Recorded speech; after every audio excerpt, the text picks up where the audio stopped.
Well, the key to business continuity and to stay alive during a disaster is really planning beforehand. The last time to do your plan is 3 days before a hurricane landfall. So it really involves planning in advance, and these plans take a long time to execute and put in place. But it's not too early to start the planning to really look forward to protect yourself for the future. Part of the plan that's important, obviously backing up your data, but that's sort of like table stakes now. Everyone backs up their data.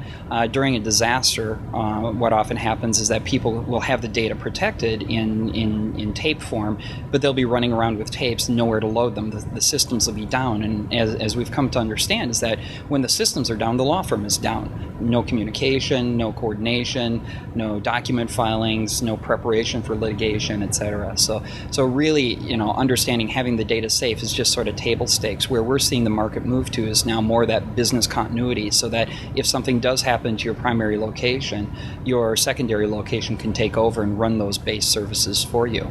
Oftentimes you'll see these plans where folks are all going to gather in one specific place outside of town or another nearby town or another office.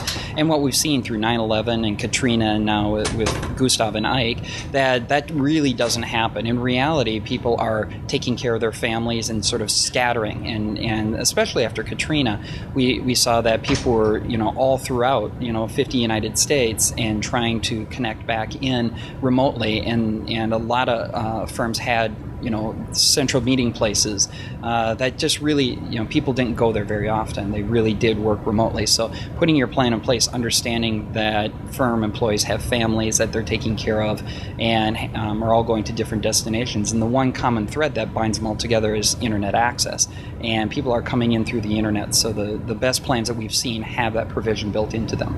If your data is compromised and you've lost data, you've got a serious recovery effort.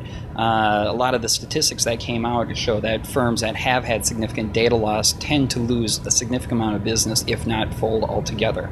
So protecting the data is an absolute critical part of your plan. Storing that data offsite, preferably several hundred miles away, so that you do basically have that firm protection that you can always default back to whatever that backup time is. Right now, the best thing to do is to really look at your plan. If you don't have a plan, start putting one together. They take a while to put together, but start right away.